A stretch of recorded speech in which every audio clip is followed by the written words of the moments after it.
Hey everyone, since shooting this video, I've completely lost my voice. Thank you, coronavirus. So I'm feeling a bit down. You can cheer me up. After watching this, let us know. Would you consider buying an EV like this? Something similar or not at all? Love to read your comments. If you enjoy the video, give it a like, maybe even subscribe, and then I'll feel a whole lot better. Okay, let's start. Now there's a plus sign on the accelerator and a minus on the brake, just in case you're... Yeah, I was a little confused as to which one did what. This is a car for imbeciles, like us. Yeah. EV, party trick, all-wheel drive, big hill, and... Oh, that is ridiculous. Yeah. How do you like that bump suppression?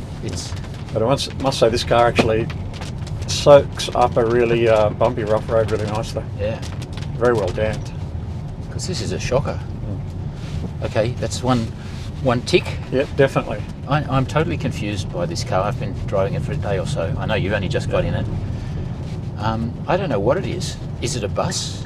Is it a sports car? Is it a replacement for the family SUV? We've got to figure that out, isn't it? Where does it fit? Or is it just a big statement from the Hyundai on making a really funky looking electric car? Okay, 225 kilowatts, 300 horsepower. 605 newton meters of torque. That can't be right. That's 446 foot-pounds. That's huge. You know, here's a sort of a classic example here. Far Damp out. road. Whoa. I mean, you've got a good set of tyres on the car. You can really Far feel those out. Michelin's working well. But the car itself is actually pretty impressive, isn't it? You know, here we've got a good surface. Oh, geez. That's remarkable. And you've still got all that torque uphill, and that's really where you can have some fun with an EV. Ooh, A little bit of stability control kicking in there, Stu. But you know, that's a fast car, isn't it? Like when you think about it. That's a very fast car. Man.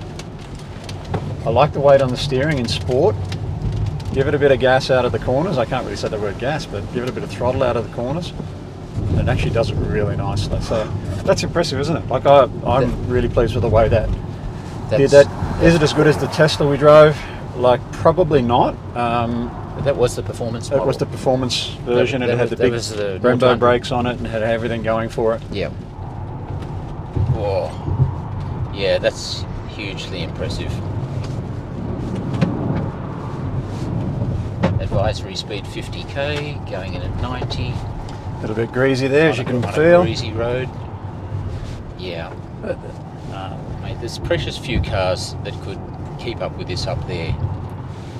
Wow, the sheer weight is actually giving you good physical grip. Yeah, I felt that movement. Yeah, it's getting a little bit of movement there, isn't it? But it's really impressive. It just doesn't look like a sports car, Stu, but it goes like a sports car. So, go figure.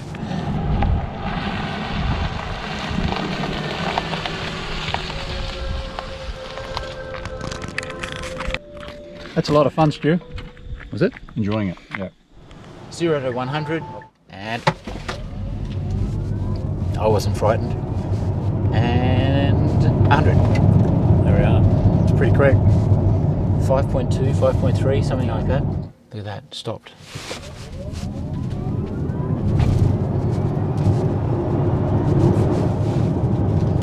To 100 k's an hour. Yeah, it's good. It doesn't sort of throw you back like the Tesla or the Taycan did. In a practical sense, you couldn't ask for more than that, No. can you?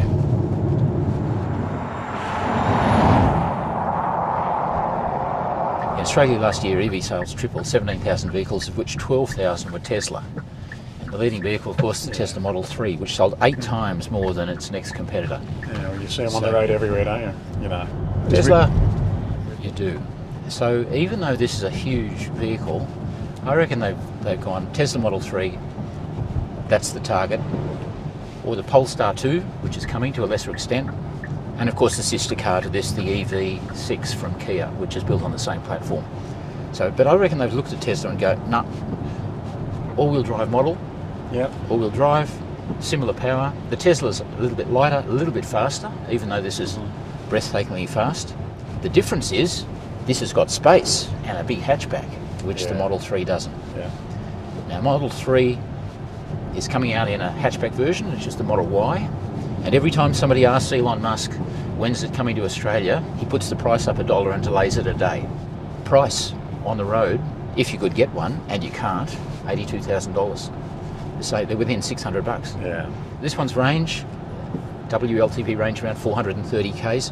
Real world range, less than that, around 360 k's. This has got space though, and it's going to tick a lot of boxes. And if you go to the Hyundai site and try and order one, It's impressive, you can isn't go, it? I'll configure it. I'd like this and I'd like that trim. And they go, great, buy. And it goes, no, sorry, Sold out. sold out. You've got to wait for another allocation. Yeah. It would be easy to be cynical about Hyundai's motives in not bringing more cars to Australia. Let me assure you they'd love to. They're in the business of selling cars and making money. There are lots of reasons. Huge worldwide demand, the parts shortages, and it is more advantageous to them to sell the same car overseas, where they get a benefit from carbon credit offsets. Not to mention our slow learner, fossil-fuelled federal government's policies. It's cold. And the lack of incentives for EVs here in Australia. And I'll tell you what, it's not going to tow your trailer.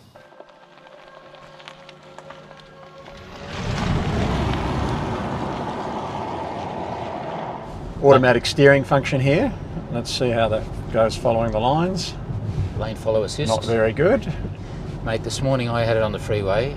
The guy behind, Thinks you had a few. yeah. You can adjust its sensitivity of response and stuff, but I haven't been able to find a setting that works. It really comes down to how good is the road infrastructure. That steering by itself there, obviously I'm keeping my hand on the steering wheel just because it'll disengage if I don't. But just with one hand on the steering wheel, So I'm feeling decidedly uncomfortable. yeah, and I'm driving the latest, just at the moment, the latest Hyundai Tucson, which actually does a better job at this than this car Oi, does. whoa, shit. I thought I'd better intervene there. So we'll get rid of that because that's just not Yeah, great. please, turn that off. I mean, there are so many functions in this that are designed to help the driver. Yeah. This has got everything to make up for whatever deficiencies they might have in their attention levels and eyesight. That's a mean way of looking at it. I spent a couple of hours with it yesterday, and Yeah, boy, right. there's so much to get your head around. Hey, if you want to know about all these things, just look at the spec sheet. Go to the Hyundai site, download the spec sheet. It's 9 pages long, and it'll tell you at least what all the functions are. You can then spend an hour on each of them figuring them out. So change to sport mode only does two things. It makes the engine more responsive, configures the throttle differently, so it gets on the gas quicker, and a bit of more steering weight. It does not have electronic dampers and adjustments like that. It's just got conventional dampers. Got a great ride. Passenger comfort, sensational. So in things we miss, where's the head-up display that came to some of the overseas models? Yeah. We like it. And it's not on this one. That's one thing I would like. You're looking, there's so many numbers going on here. Yeah. You want to check your speed. I guess you get used to it, but which number's my speed? The seats do have, and I wouldn't encourage you to do this now, a full layback mode. Yeah. Here we go. Zero gravity, designed by NASA scientists. I'm gone. Yeah, well, your seatbelt's working really well there, Stu. So there's a lot of water on the rear windscreen right now. Where's the wiper for the rear screen? No, you don't need one in this car because it's got a aerodynamic special airfoil Okay. to redirect water, so the back window always stays. So that's probably works maybe over 160 k's an hour. It would work quite well, but it doesn't work. And there's a big glob right in the middle of the lens. Yeah. You can't avoid that. No, that's the trouble. Ah well. Inside, to me, it feels enormous in width. It's not a small car. It's really wide. The wheelbase is 3 metres. 3 metres is a long wheelbase. That's the same as a Statesman Caprice. It's longer than anything else in the Hyundai range. A Telluride or a Santa Fe or a Tucson. The Tucson's 250mm shorter wheelbase than this. I guess that's your another upside of EVs, isn't it? You can put those wheels on the extreme four corners of the car, which really affects the handling of the car in a positive way, doesn't it? Longer wheelbase. I do like the paddles on the steering wheel here that actuate the sort of regenerative braking. Want a little bit more, you go up on the plus there. You want a bit less, up on the minus. And you can feel that, and it actually works really well. I mean, I can do that there with the traffic. If I just come completely off, the car's just coming to a stop by itself. So yeah, that's good. I like the fact you can adjust that while you're driving. Something I didn't expect.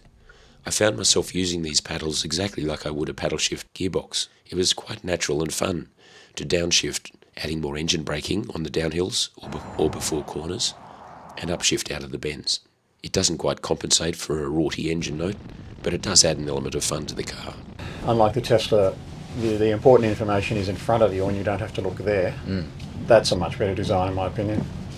you'll probably be a little bit disappointed. I'm sure you were thinking I was going to hate the look of the car, but I actually quite like the look of it. I think it looks pretty cool. Now, there's a lot to like about it. I do like the look of it. I like the styling of it. And, you know, good on Hyundai for doing something like this. I can have cooling and you can have heating. You can't have both at the same time. Oh, that's icy. That's a must-have. Yeah, so we're just taking a bit of a shortcut here, everyone, to get to some quieter roads. So yeah. But gee, the ride is fantastic. it's actually really good, isn't it? Whoa! I thought that was a whole bend, but Yeah. I was dodging it anyway. we haven't got a spare. We don't have a spare, and we'll make sure we dodge the potholes. Anytime somebody puts sticky Michelins on a car, gives it all-wheel drive, this much horsepower, 0 to 100 in 5.2 seconds, it's got sports car pretensions. You couldn't call it a sports car, but it's enough to satisfy someone who wants a bit of those attributes, some of those attributes. But it's a good size family vehicle. But I'm in sport mode there, and I quite like the weight of the steering there in sports mode. It turns in really nicely. It's got those characteristics we expect from an EV in terms of cornering, in that it very little body roll. The car sits very flat. How do you make a bus this big, 2.1 tonnes, Yeah. handle? Can it be done in an EV? Oh, hang on. Porsche Taycan Turbo we reviewed. Yeah. It is possible Yeah. at 3.5 times the price. Here we come. Here we go. Yep. You Moving got to it. feel the back come out a little bit there, Stu. I did notice that. What's the split on the drive, do we know, between front and rear? Well, it's totally electronically controlled because So they're it's- separate motors front and Yeah. back. It's totally flexible based on what it decides it needs to put where. I think I'd be driving it in sport mode all the time, though, Stu. Because of the steering responsiveness. Well, just that as well. Because of that. Yeah. Well, I guess I'll be the guy that's pushing it when we run out of electrons. Yeah, absolutely. I better go and try and find a charger, hadn't I? Search stations. NRMA fast charger. Now the thing with a car like this, it's got 800 volt architecture. It can charge an incredible rate if you can find a charger that'll do it. And here's where Tesla does currently have a big advantage. Their widespread supercharger network is currently only for Tesla cars. There's no reason that, technology-wise, couldn't work with any other electric vehicle. No reason at all. Okay. All they need to do is work out the billing. Things will change rapidly, but at this stage it's hard to exploit this car's 18-minute to 80% charging time, as the fast charge infrastructure is not common enough yet. Let's go, Workers Club. Let's go. I do like the road sign recognition is really clever tech. It's reading the road signs really nicely, and it's putting the speed up straight away. I'm already liking this car more than I thought I would. I didn't think it would be this good. Takes a little bit of getting used to. And in we go. It's charge time. Love your work. All right, into park. Funky little button on the end of the controller there. Well, that was really straightforward. Now, there it is. Currently 39%. And we've only put in 0.6 of a kilowatt at the moment, 600 watts, just like that. And 80% will do us. A little longer than a few minutes later. It's pretty easy, wasn't it? Yeah, and free. How good's that at the moment? Thank you, NRMA. $2.20 for a litre of fuel. I have to ask you, what do you think of the wheels? I think they're okay for this car, on this car, but not on anything else, but they're all right. You're a detailer's nightmare, I think. They are, yeah, absolutely. Can I try some different wheels on you? Yeah. How do you like that? No, that's worse. And that? No. This one looks pretty shit, I think. Yeah, it's okay. How about AMG? That's looking better, yeah. Porsche Taycan Turbo S. Yeah. Now that, That's definitely it. Yeah. that works with this car. I've got one last one. Burnt titanium. No. How about back to original? I like these. There you go. Yeah, that's what it needs. What do you think of this around here? I'm not sure about that. Done it and gone, it's too plain, we need to do something different. Yeah. And they've kind of followed the theme of the wheel. Yeah. It sort of works though, doesn't it? It's like a camera iris. Yeah, it is. Hyundai IONIQ 5. Hyundai. 3 minutes to 80%, Stu. Is that all? It's going to show us our charge status. There we are. Unplug vehicle to start. Well, we can't drive off with the thing plugged in. Well, that is good, because people would try and do that. Emirates Walton Valley, you want to go there? Let's do that. That's pretty posh. The route guidance will start now. Thank you, Shirley. It is a planning exercise. You do need to plan these things, Yeah. but it worked out easier than we expected. We just rocked up, got out, plugged in. It was a free NRMA charger. They're not all free, but this one was free, so we didn't have to muck around with apps and things. But undoubtedly, if you use a car like, you are going to have to use the PlugShare app, the ChargeFox, the EV, whatever, and get to know, because there are a whole lot of private charge stations. I'm finding this whole experience very soothing, despite your energetic driving. Why are you finding it soothing, Stu? Because you're not paying for the petrol? Is that what it is? Oh yeah. I mean, look, $2.25.7 for regular unleaded. Yeah. Holy crap. This is just becoming more attractive, isn't it? No, You just don't want to become one of those evangelists, though, do you? warranty 5 years, unlimited kilometres. For the battery, 8 years or 160,000 k. Look, what have we got in here? It's not a glove box, it's a glove drawer. This thing moves, of course, back and forward. Yeah, I like that feature. That. That's good. You can see the cyclist coming up the inside, as you point out. I like the idea of that. That's one thing I do like. Range 430 kilometres, that's claimed. We're at 80% charge now, and it's got showing 290. Yeah. So, yeah, I think you'd be lucky to get 400 out of it in a real world drive. Yeah, you'd be stretched, wouldn't you? Has the much touted vehicle to load capacity. Basically, you can power 240 volt equipment off it, and not just a tiny little thing. You can run 15 amps out of the vehicle to load thing, which is pretty damn good. This car was not designed with the help of the Australian suspension engineers, unlike the i30N and the i20N, which are just brilliant. Yeah. But they are going to release an N version of this car with souped up I performance. think we need to get one of those, don't we? Based on today's experience, Yeah. that'd be quite a vehicle. It'll be a rocket, won't it? The seats, what do you think of the seats? Look, the seats are good. When you sit in, they're really comfortable. It took me a little while to find the lumbar adjustment, but it's there. For me, with my slightly dodgy back, with that lumbar support pumped up, they're actually really good. I know you do get a little bit of this porpoising thing going on. It feels the spring rates are a little bit soft. The damping is very good over the bumps.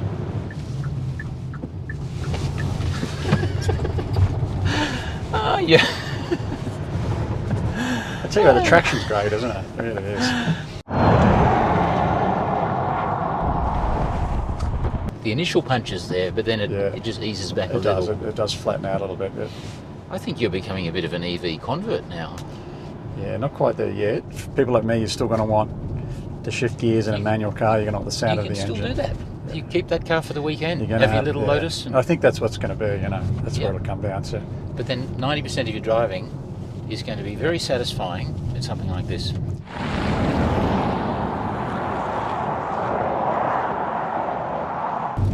Here we are, ABS off there. canvas, tight, ABS. super tight. Little ABS, whoa. Sheesh. Little movement in the back there. Wow. It just has that little bit of a slide in the back, doesn't it, when you get on the throttle? But A little bit of the stability control just sort of kicks in there, but they're a really good driver's car in many ways. Like the corner speed you can generate is actually really high, isn't it? yeah. That's nice through there, isn't it? Yeah. Handles that bump there really nicely.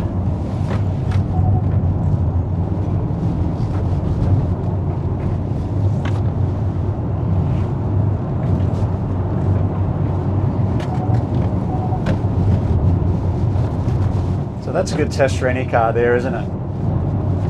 And very confidence inspiring. Here's a blind brow. Where's it go? Whoa, that was a bit tighter Are than you expected. French there, Stu? I saw you out of my peripheral vision. Little confidence is good. Too much confidence is very bad. Yeah. Your cornering speeds can be really high on these cars. Yeah. 2.1 tonne. Just can't get over that. Yeah. But we felt the same way in the Taycan, didn't we? Yeah. It was. One of the features I do like about EV cars, just the weight distribution, it's also low. You hardly feel any body roll. The weight transfer is minimal under braking. The brakes are really good. Are they? Yeah, like, a couple of times there I'm braking around corners, braking into corners. As in braking stability. Yeah, just the stability of the car. Yeah, you could get a full sense of confidence in these cars. You might, come into a corner a little bit too quick, and you might want to just, rather than wrenching on the steering wheel to get more lock on to get it to go around the corner, you might just lift off the throttle a little bit to transfer the weight onto the front to give it a bit more bite to turn in. So effectively throttle steering the car. Yep. Difficult to do that in an EV, and I'm finding that in this car as well, because there's a few corners I've come around a little bit too quickly. lifted off the throttle, expected the front to sort of just tuck in a little bit in terms of weight transfer, and it just doesn't do that because of the low center of gravity. So you could find yourself in a little bit of trouble like that with coming into a corner too quick, wanting to adjust the throttle, adjust the weight transfer of the car, really unable to do it. The only option you've got is reefing on the steering wheel a little bit, and you know, you're off the throttle and everything at that point anyway, so you don't have any all-wheel drive going for you. You've got nothing going for you. Yep. You just got to hope you make it around the corner. Really sharp on the turn in. So here's a tightening, super tight. This is a 15k an hour corner. You know, if I get on the throttle there, a little bit of understeer there, as you'd expect. Hard there. A little bit of a little bit of understeer, and the stability control just kicks in, but it's very predictable. 158k. So where's our nearest? Lithgow, 17k. Yeah, we're not going to Bathurst. We're either Lithgow or Bathurst, and nothing in between. There's your problem right there with EVs through Australia at the moment. Yep. Don't be alarmed. It's just one of the little processes you have to learn. You know, we're doing a couple of 100k's today, so we do need to find a charger. If you only drive 200-300k a day, most people drive 50k a day. Yeah. Then you just plug it in once a week and it's always full. Not a problem. A variety of conditions today, haven't we? We've had this incredibly bumpy, potholed outback road. Yeah, we've had almost, freeway, we've had trucks, we've had good open road, we've had nice sweeping twisties, we've had tight twisties. And rain and dry, so I've had a bit of everything. So it's been a really good test for the car, I think. The dampening is sensational. They've really got that right, so I think the ride of the car is brilliant. Last thing before we go, folks, we want to ask you a question. Would you buy this car over a Tesla Model 3 long range, considering they're priced the same, they have so much in common? Let us know in the comments, and we'll put a question on the community page as well. Now, thanks again for watching inCARnation. Give us a like if you enjoyed the video, and have a look at all the other videos, share them with your friends, and we look forward to seeing you next time. Thanks for your attention, and all the wonderful things you are.